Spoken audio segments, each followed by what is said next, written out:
Bonjour, j'ai choisi aujourd'hui de parler du jugement de procédure pénale Godoy de 1999. Les faits de l'affaire sont les suivants. Un appel au 911 a été fait depuis l'appartement de l'accusé Vincent Godoy, mais la communication a été interrompue avant que l'urgence soit précisée. Les policiers se sont rendus sur place, sont frappés à la porte et demandé à entrer.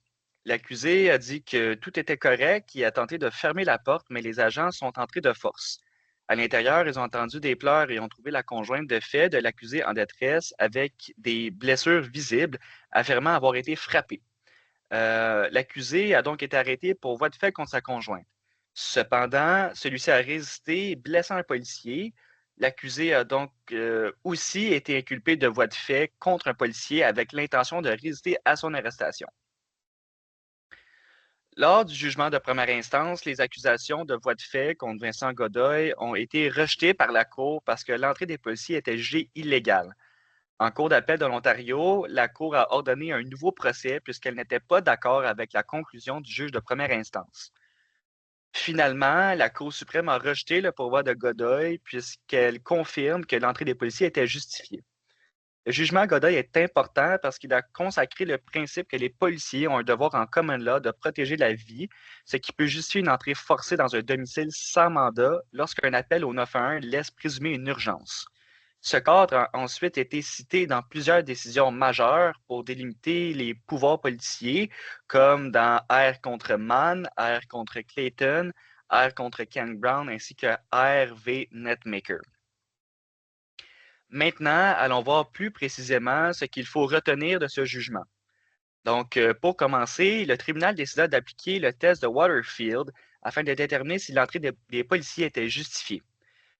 D'emblée, la Cour suprême se demandait si la conduite des policiers entrait dans le cadre général d'un devoir imposé par la loi ou reconnu par la common law. Elle répondit affirmativement à la question, puisque selon elle, les policiers ont un devoir général de protéger la vie et la sécurité des personnes. Ce devoir existe en common law évoqué dans Deadman et s'applique notamment lorsqu'un appel au 911 est reçu.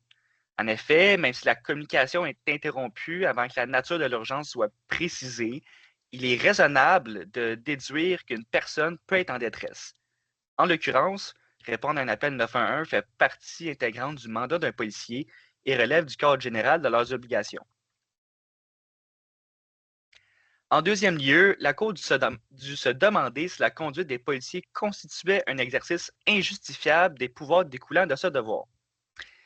La Cour répondit négativement à la question, puisque bien que l'entrée forcée dans un domicile constitue une atteinte au droit à la vie privée protégé par la Charte, cette atteinte est jugée justifiée et proportionnée dans les circonstances. En effet, l'appel au 911 interrompu crée une présomption d'urgence. Le refus de l'accusé de laisser entrer les policiers renforçait la légitimité de leur intervention. L'objectif était limité, soit de vérifier la santé et la sécurité de la personne à l'origine de l'appel.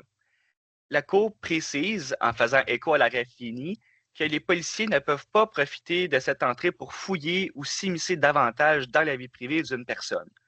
En l'occurrence, le pouvoir des policiers est circonscrit à la protection de la vie et de la sécurité.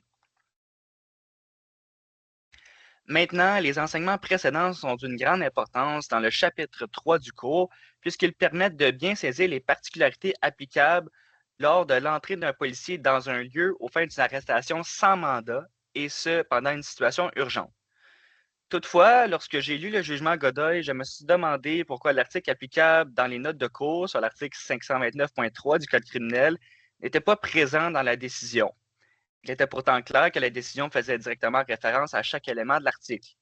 En faisant mes recherches, j'ai trouvé que cet article n'existait pas encore au moment du jugement. Il est entré en vigueur en 2002. Cela explique pourquoi la Cour a dû fonder son raisonnement uniquement sur la common law et la charte en utilisant notamment le test de Waterfield. En effet, l'article 529.3 du Code criminel a codifié en quelque sorte les enseignements de Godoy dans la foulée de la réforme législative qui a suivi l'arrêt Fini. En terminant, quitte à me répéter, l'arrêt Godoy est important dans le cadre du cours puisqu'il fixe une règle simple et puissante, le devoir d'un policier de protéger une vie prime sur une porte fermée. Donc, merci beaucoup.